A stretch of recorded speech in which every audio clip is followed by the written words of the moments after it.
La création d'un musée d'art moderne à Villeneuve-d'Ascq répond au souci de la communauté urbaine de l'île de créer un écrin digne de recevoir les 200 œuvres de peinture moderne que lui ont léguées Geneviève et Jean Mazurel.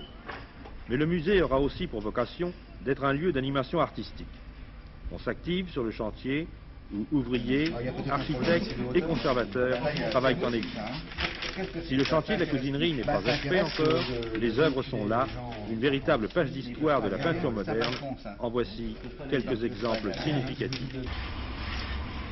En 1909, Braque travaille à la Roche-Guyon sur les bords de la Seine, où le château lui sert de modèle.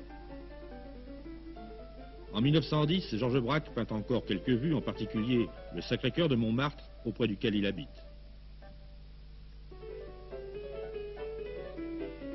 Avec les usines de Rio Tinto, Braque multiplie les angles de vision afin de donner une représentation nouvelle.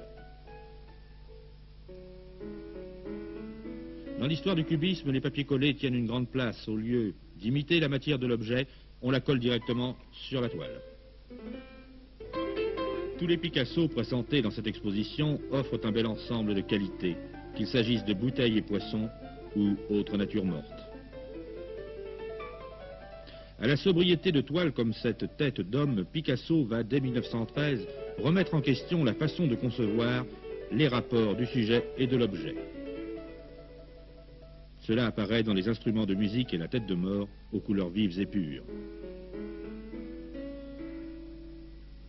Le cubisme de Fernand Léger célébrera l'âge mécanique dès 1918, une peinture construite avec force et qui annonce une maturité qui s'impose de plus en plus. Et puis la collection Mazurel comporte une série de Modigliani qui en est un des joyaux. Une seule chose compte pour Modigliani, peindre le visage et le corps humain d'une manière détaillée face aux spectateurs. Ce n'est pas un musée qui va se contenter d'être un écrin pour la collection Mazurel. C'est un musée qui va être basé sur l'animation, c'est-à-dire qu'il va se passer beaucoup de choses, beaucoup d'expositions temporaires, puisqu'il y a de prévu aussi des ateliers pour héberger les artistes pour qu'ils puissent travailler sur place. Il y aura tout un système vidéo aussi pour enregistrer le travail des artistes et pour les mettre en archive ou pour pouvoir s'en servir pour l'animation. Il y aura les ateliers d'enfants qui seront en relation aussi avec les artistes. Et notre programme est assez vaste parce qu'on ne veut pas se contenter seulement de travailler sur la peinture et la sculpture. Nous voulons nous intéresser aussi au domaine des arts décoratifs. Les peintres du Nord figurent à la collection. Eugène Leroy s'exprime souvent par le nu, brossant son sujet par couches épaisses qui se superposent sur la toile.